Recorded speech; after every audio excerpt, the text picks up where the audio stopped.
Education is the most powerful weapon that we can use to change the world. Very well said by the Nelson Mandela. So good afternoon one and all. Today I am going to speak on the topic effect of COVID-19 on our education system. So the outbreak of COVID-19 has shaken the world with more than 7 million people affected globally and has claimed more than 3.8 lakh human lives till now. But at the same time, there is a sigh of relief that more than 3.1 million people have been recovered with strictly following their quarantine periods as well as by other means of treatment. So, the effect of COVID-19 has also impacted the education sector at a greater extent. Here, the governments across the world have just closed down their educational institutions temporarily, and also in India, as part of the national lockdown, the government has already closed down all the educational institutions, due to which the learners ranging from school to the higher education have been affected. So, as part of in terms of UNESCO reports, then the report estimate that more than 290 million students would be affected globally. And in India, the report estimates that more than 32 crore students would be affected. So just to overcome this, the government came up with e-learning program, because e-learning program offers students that they can just study with a better understandability and right from their comfort of homes.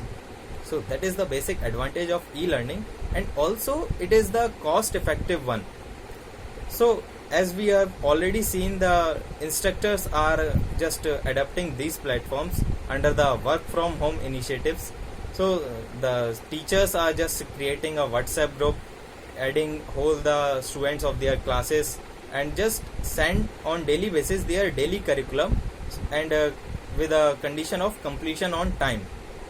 So these all things just states that we are getting a good way in the education sector. However, at the same time, there is a challenge for the educator or instructor, is that he or she has to cover all the elements of the course, which is a bit challenging task for him. Also, there is a recently this year the government announced 99,300 crore budget for the education sector, which is a merely increment of 5% from the last year of budget of education, which also include research and innovation kind of activities in education. But due to this COVID-19 pandemic, all of these just activities have come to standstill. So it is a very major concern for all of us. So I believe that these all things should be redressed at the earliest with proper sanitation as well as proper precaution methods.